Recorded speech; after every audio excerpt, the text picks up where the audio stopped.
All right, so we're here with Silicon Valley Successes, the after show, just to kind of talk to everyone and say, really, what do you wish you had said on the show that we just either didn't have time for or just kind of escaped us at the moment?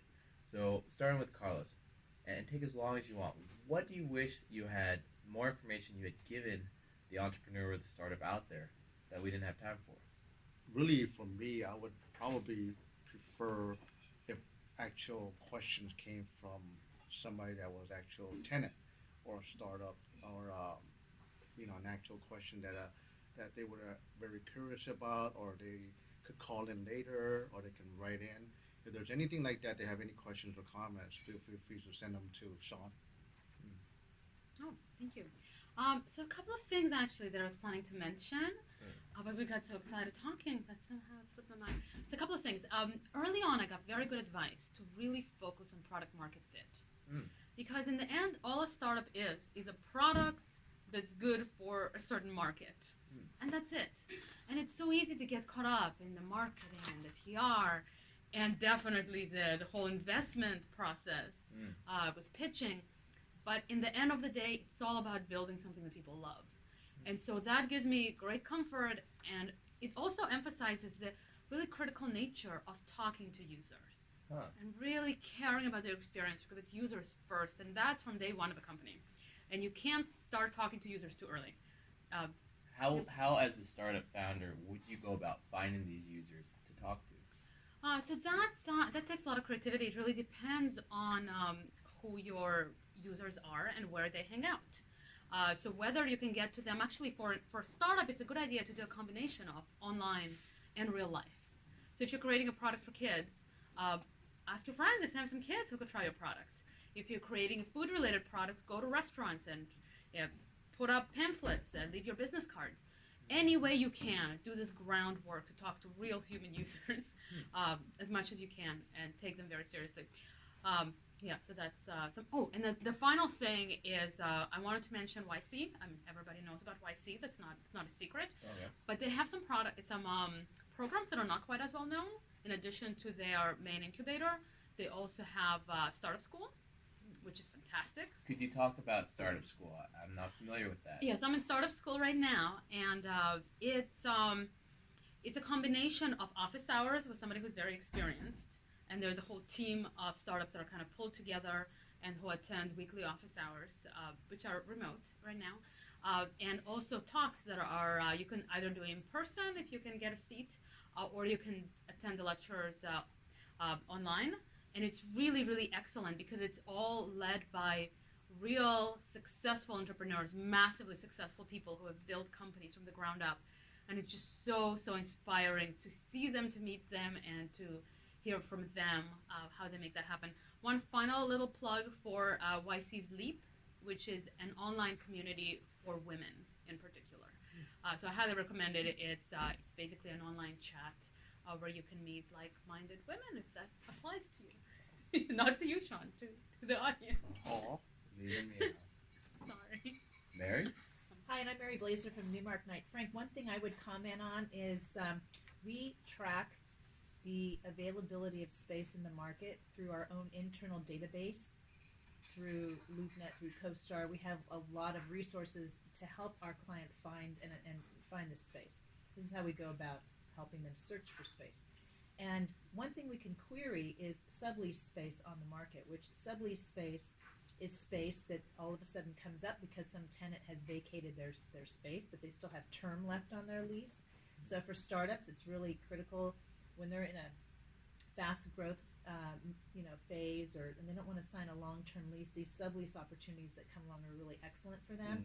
And usually the rents are discounted from the lease that was fully executed with the landlord, because they just are trying to get a tenant to help take over a little bit for their lease, so they'll discount their rental rates.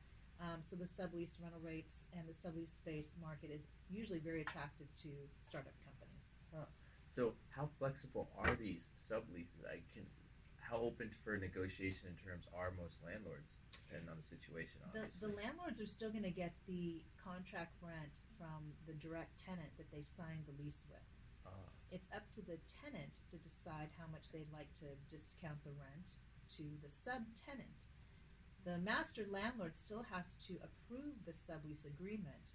Sometimes the landlord might want to share in any potential increased rent if the subtenant decides to charge more than they were paying. Interesting. There might be a shared rent arrangement, or if they just want to discount it and get it off their, try to get part of that off their books, then a lot of these startups can take advantage of a lower market rent. Wow, from the sublease. That's a huge tip. Any other tips that either anyone here has thought of that could help startups, or Mary, if you have another one, please tell.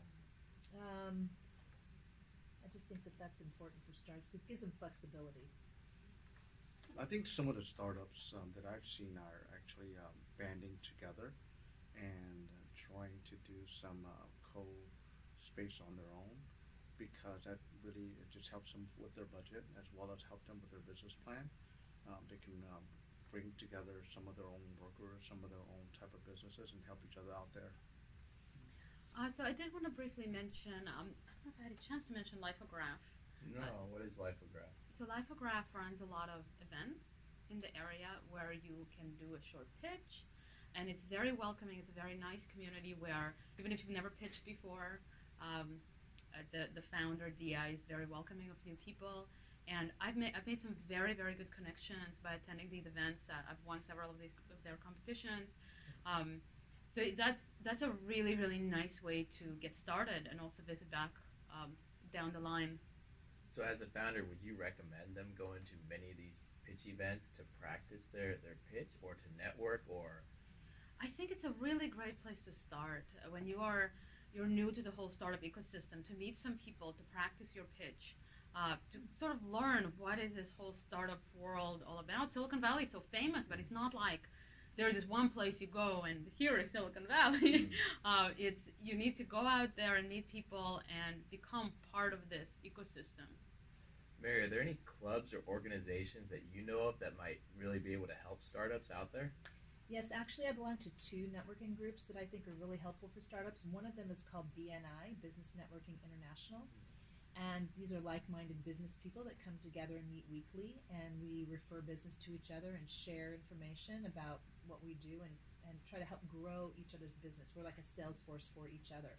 So for example, if I'm running with a startup and I've just leased space to them, I can refer, example, an insurance agent in my group, because new tenants need certificates of insurance that they need to show, like comprehensive general liability, to be in that space to the landlord. So they have to have that as part of the lease agreement.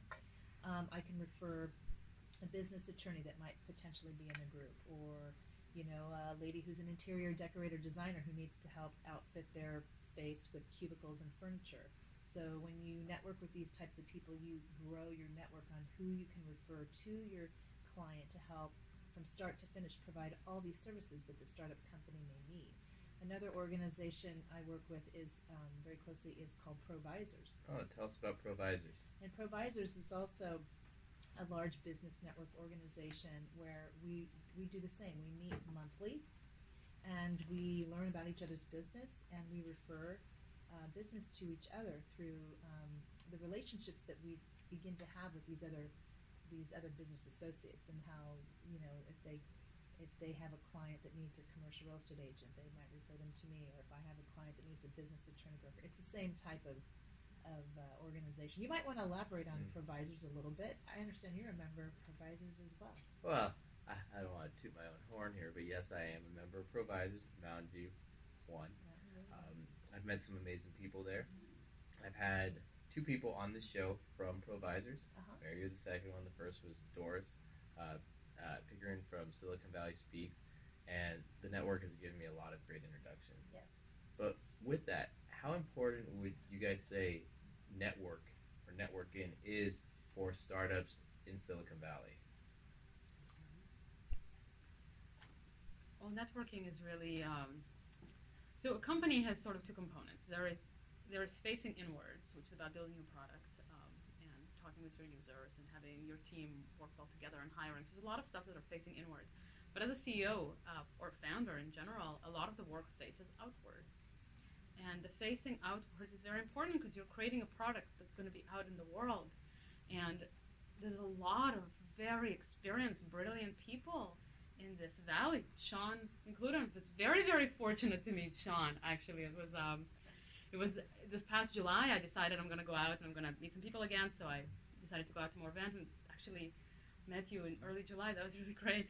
Um, If anyone wants to see pictures of that, I took some amazing pictures of Maya on the stage, on the podium, giving a speech to how many thousands of people were in that audience that day? Yeah, thank you, Sean. Yeah, so it's really it's not possible to overestimate how important people are, and how valuable people are, and how it's amazing how much people are willing to share their experience and their resources to help new startups. And I mean, when it comes to making connections with investors, to finding angel investors, VCs, it starts and ends with connections. And they become your extended sales force, like I said. So it really helps to grow their business through these networking organizations. Carlos? I totally agree. I don't have anything much to add, but it's utmost important. You have to go out there. I know it takes a lot of time to develop your startup, develop your business, but you're as the CEO, I think that you're your number one sales force. All right.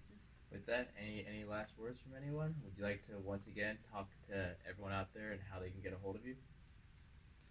Sure. This is Carlos Serrano Juan again. My number is 415-608-8409. Thank you. Yeah, so this is Maya Ackerman, and you can reach me at maya@wave-ai.net. And you're more than welcome to sign up for our beta to try our amazing songwriting app. It's going to change how everybody creates songs. Even if you have absolutely no musical experience, you'll be able to create a song in 5 minutes. You just sign up on our beta at www.withalicia.com, where Alicia is spelled Alysia. Mary? Thank you. And I'm Mary Blazer with Newmark Knight Frank. We just moved our offices to Olin Drive in Santana Row, right above Maggiano's. And we are, start to finish brokerage firm. We'd love to assist all of your needs in commercial real estate.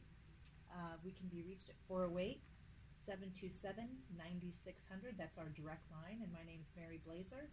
Email is mblazer@ngkf. And I want to thank everyone again. And that concludes Silicon Valley Successes After Hours. For more information, please visit our website, siliconvalleysuccesses.com. Subscribe to us on YouTube, Facebook, Instagram, and we look forward to providing you more information to help you and your company grow wherever you are in the world. Thank you.